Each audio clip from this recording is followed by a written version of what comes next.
Hello everyone, welcome back to another episode of r/Entitled People. In today's episode, previous homeowner wants to come back and take their landscaping. They wanted me to give them my house.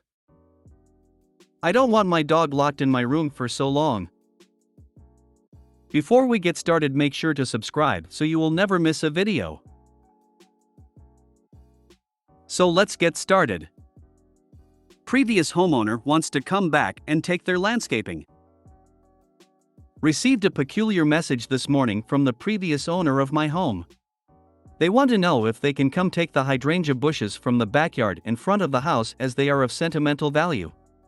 We're talking at least half a dozen bushes, the kind that grow like trees. They're massive and they are part of the charm of our little cottage, and frankly, I don't want to see them go. I feel that I bought the property, landscaping included. We've lived here for 2 years and this is the first we've heard of the sentiment attached to these plants. I'd be willing to offer a cutting from one of the plants, but I'm so afraid if I give an inch, they'll take a mile. It just rubbed me the wrong way that they felt they could ask for my landscaping. Do not, I repeat, do not let them have the bushes. You bought them fair and square, it's been 2 whole years, and they are deluded to ask you for them. Give the cutting, yes, but not the bushes. Even giving a cutting is beyond what you owe them, because what you owe them is diddly squat. Make it 100% abundantly clear to them that those bushes are staying right where they are. I had purchased a home with large landscaping rocks in the backyard. Looked very nice. 3 months after I purchased the home, the old owners showed up and said they were here to take the rocks. I told them to F off. They were never mentioned in the contract and would leave the yard looking like crap. They left pissed and cussing, saying they would be back with the police. That was over 10 years ago and I haven't seen them since. Unless it states it in the contract, it was included in the same. They're still looking for a truck big enough to carry the rocks. Put up cameras like yesterday, because they sound like they just come and take them. I actually thought about that and thought maybe I was being paranoid. We have a ring cam in the front already. I think I'm gonna put one on the back this evening. Not a chance. They could have taken one before you took possession, and even that wouldn't agree with me unless it was mentioned when the contract was signed. I wouldn't even offer them cuttings. Yeah, in my jurisdiction, if it wasn't in the contract that the seller could take them, it would be breach of contract to remove plantings. I don't know many people that would sign such a contract as a buyer. Plantings aren't like TV mounts, which are relatively straightforward to replace. You bought the house and property. They included the landscaping. If they had wanted any of it, the time to take it was when they moved out of the home, before you closed on the house. The landscaping is yours. Tell them no, and if they try to take it anyway, you will have them arrested for trespassing. It isn't their property anymore, and they are not entitled to anything on it. I have my house on the market. The roses in the front were a present from my husband. I already have some cuttings in a pot growing for when we move. I will be doing the same with a magnolia tree my husband also gave me. The original roses and magnolia stay with the house. The audacity. I see no harm in asking for clippings, but no to removing all of the bushes. 2 years later? Nope, tell them no. Set up cameras in case they try to take them. I once bought a house where 2 specific bushes did not convey with the sale of the house, but it was spelled out in the contract. The prior owner moved them in the fall so that they had a better chance of survival. Since that is not the case here, I would tell them no in writing and set up cameras and no trespassing signs. They wanted me to give them my house. This was about 5 years ago now.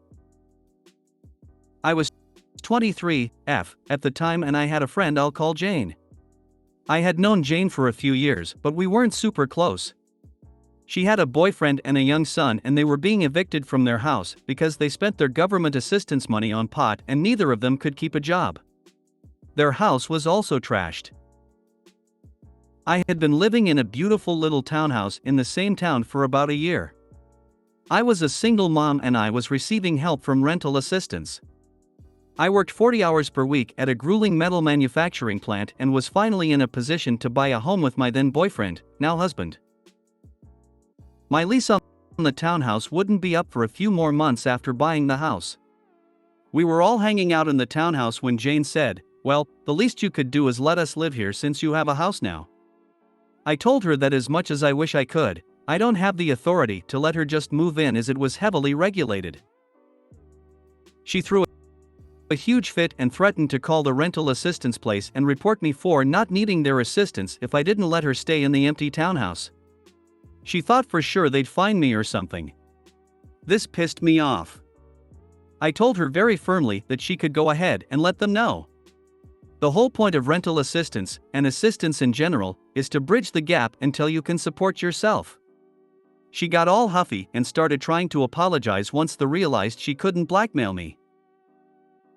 Then, she asked if she could live in my new house with me. I was like, did you miss the part where you just threatened me? So of course I said no, and she lost it. Called me greedy and selfish. Saying it would be my fault if they ended up homeless. It did suck because I know I could have made their life easier in that moment, especially for the kid, but there's no way I could get past all of the disrespect. Her problem started when she demanded and ordered instead of asking for help. Other than that, it's a legal liability having someone stay in your leased property. You'd be responsible for damages. They already trashed one house. An OP could be in breach of lease and financial assistance T&Cs. Yeah, you really wanted that kind of crazy moving on with you. LOL, how is it your fault if she's homeless? The only thing other than herself she could blame her homelessness on is rampant capitalism and a toxic, out-of-control rental market, but I doubt you had anything to do with the making of those societal ills. I usually love to bring up how capitalism is destroying society, but in this case, I feel it has more to do with the fact that she's a lazy, pothead slob. And that's coming from someone who regularly smokes weed and stays home watching TV instead of going out because I don't want to put on pants. Plus they trashed their last place, so no way should you ever consider allowing them to stay in a place you are financially responsible for. If you ever hope to be happy, do not let people move in with you. Especially people like her. Enjoy your new home, congrats. I don't want my dog locked in my room for so long. My roommate, I own and furnish the property, often leaves for 10+ hours at a time and comes home drunk. They drive 5-ish days a week. The other night, the roommate came home drunk and complained that they really don't want their dog locked up in their room for so long. The room is 250 square feet, with a full living room, bed, and en-suite bathroom. I have a dog and their dog doesn't like mine. My dog stays on the main floor exclusively. The roommate's dog snarls at my dog constantly. It is in the contract that neither of us is under any obligation to be responsible for the other's dog, but we verbally agreed to let each other's dog out back from time to time. Dude, you're the one gone for 10+ hours a day, not my responsibility, not my problem. ETA. I have learned from many helpful people that as a landlord, if in fact my roommate's dog is a service animal, it is not protected by the ADA in this situation, everything would be under FHA and HUD. As well, I have learned that since I rent fewer than 4 properties and the fact that I live in the same residence, I am exempt from many of the laws. As well, I will begin to record the interactions between the 2 dogs. If I need to kick him out for unsafe living conditions, I want to have proof. Guess you'll be taking your dog with you when you go out because I'm not going to risk my dog getting attacked because your dog has anger issues and you're never here with it. Seriously. Also, the dog is a service dog, so I'm not sure why the dog isn't with my roommate when they are gone anyways. Why are we all overlooking the glaring fact that OP's roommate/tenant is regularly drinking and driving? The only upside to this guy's dog being stuck in his room is that the poor pooch won't die when his owner drives his drunk self into a telephone pole. If you know he's driving drunk on a regular basis, you have a legal and moral duty to call that in. Not only for him, but before he kills someone. His luck is going to run out eventually, and you can stop a tragedy.